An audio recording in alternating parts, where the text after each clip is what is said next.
The Parkland High School girls volleyball team has certainly made a name for itself in the past several years.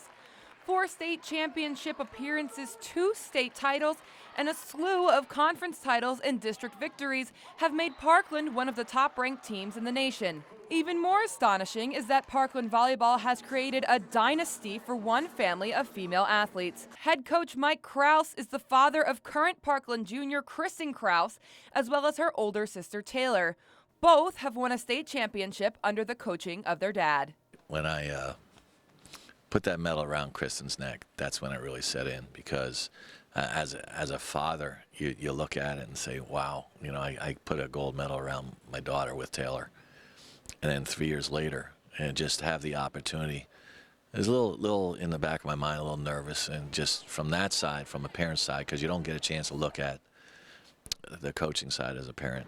You got to look at it as a coach to treat everybody the same. So when I actually took that medal and put it around her neck, that really hit me as, wow, this is something incredible and just so difficult to achieve. And I've been blessed to have the opportunity to do it to 2 of my own daughters. In addition to coaching 2 of his own children to state titles, Krause has had the opportunity to coach 2 of his nieces, Kelly and Brooke Robertson, to state titles as well. Kelly won with cousin Taylor Krause in 2011, while Brooke took home the title with cousin Kristen by her side this year in Johnstown. It is really, really special because it's not only just like the relationship as a player to coach, but you also have that family thing, and you can just, there was like a love type atmosphere, and it also transfers over into all the other teammates too.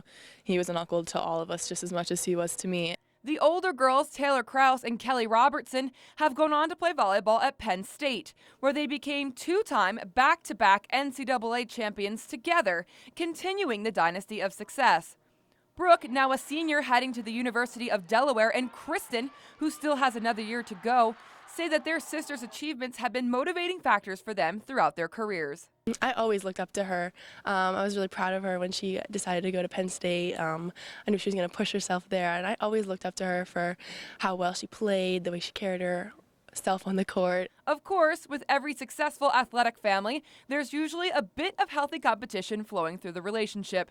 The Krause and Robertson sisters are certainly no different, but they all say it's all in good fun. It's fun listening to their jabs back and forth to make their comparison. But they're healthy jabs, and they're really with a lot of love for each other and respect, and that sibling thing where you got to try to get an edge somewhere and keep looking. But they're really good people. They're cousins that really love each other and look out for each other. Although 3 of the 4 girls are done with their illustrious high school careers, Kristen Krause still has 1 more year to go and says that she wants to one-up her cousins and older sister by adding 1 more state championship to her collection. I want another one, and I know everybody else on the team does too, and we're going to work so hard over the summer and in the spring during open gyms and throughout the season, and I know everybody wants to get back up there on top. It's not an everyday occurrence to stumble across a family that has 4 state champions, 2 2-time NCAA champions, and 3 All-Americans. However, the Krauses and the Robertsons say they stay humble thanks to their family values. I think there was one thing that my dad had always told me, that there's always going to be someone better than you, no matter how good you think you are or where you're at with your accomplishments. So I think that's one thing I always keep in the back of my mind. It was just the way I was brought up as a daughter and as coach too, being a family member on and off the court. I think it's part of my father's coaching. He pushes being humble and being confident but not cocky, especially throughout our high school program. That was one of the biggest things when we play other teams. I think that carries on to college especially, and our coach says the same thing, and I think it eventually carries on to life. Reporting for 2 Sports, I'm Breland Moore.